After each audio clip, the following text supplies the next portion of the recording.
Hello guys, നമ്മളിന്നതാ കിടക്കാനായിട്ട് കയറിയപ്പോഴത്തേക്ക് ഒരു sound കേട്ട്, ടപ്പേന്നൊരു sound കേട്ട് പെട്ടെന്ന് മെത്ത ഇളക്കി മാറ്റി നോക്കിയപ്പോഴത്തേക്കും ഇതാണ് നമ്മുടെ കട്ടിലിൻ്റെ അവസ്ഥ.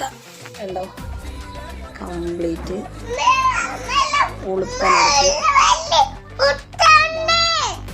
ഫുള്ള് ഇങ്ങനെ ആയിപ്പോയി. കണ്ടോ, അതിൻ്റെ അടിയിൽ നിന്ന് വന്നതാണ് ഈ സാധനം.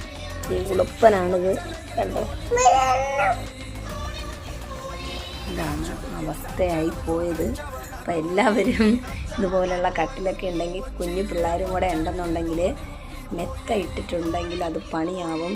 കാരണം ഇടയ്ക്ക് ഇവർ രാത്രിയിലൊക്കെ കിടന്ന് മൂത്രം ഒഴിക്കുന്ന സമയത്ത് നമ്മൾ ഷീറ്റൊക്കെ ഇട്ടാണ് കിടത്തുന്നത്. പക്ഷേ എന്നാൽ പോലും അതിൻ്റെ അടിക്ക് ഈർപ്പം പിടിച്ചിട്ട് ഇതുപോലെ ആയിപ്പോവും.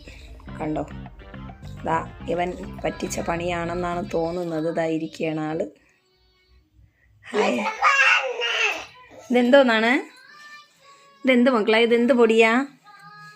ഇതിൻ്റെ പേര് പറയും. ഇതെന്ത് പൊടിയാ? അതെന്താ പൊടി? പറയ്. ഇതെന്ത് പൊടിയാ? പറയ്. ഇതിൻ്റെ പൊടിയോ? ഇതിനെയാണ് ഉളുപ്പൻ എന്ന് പറയുന്നത്.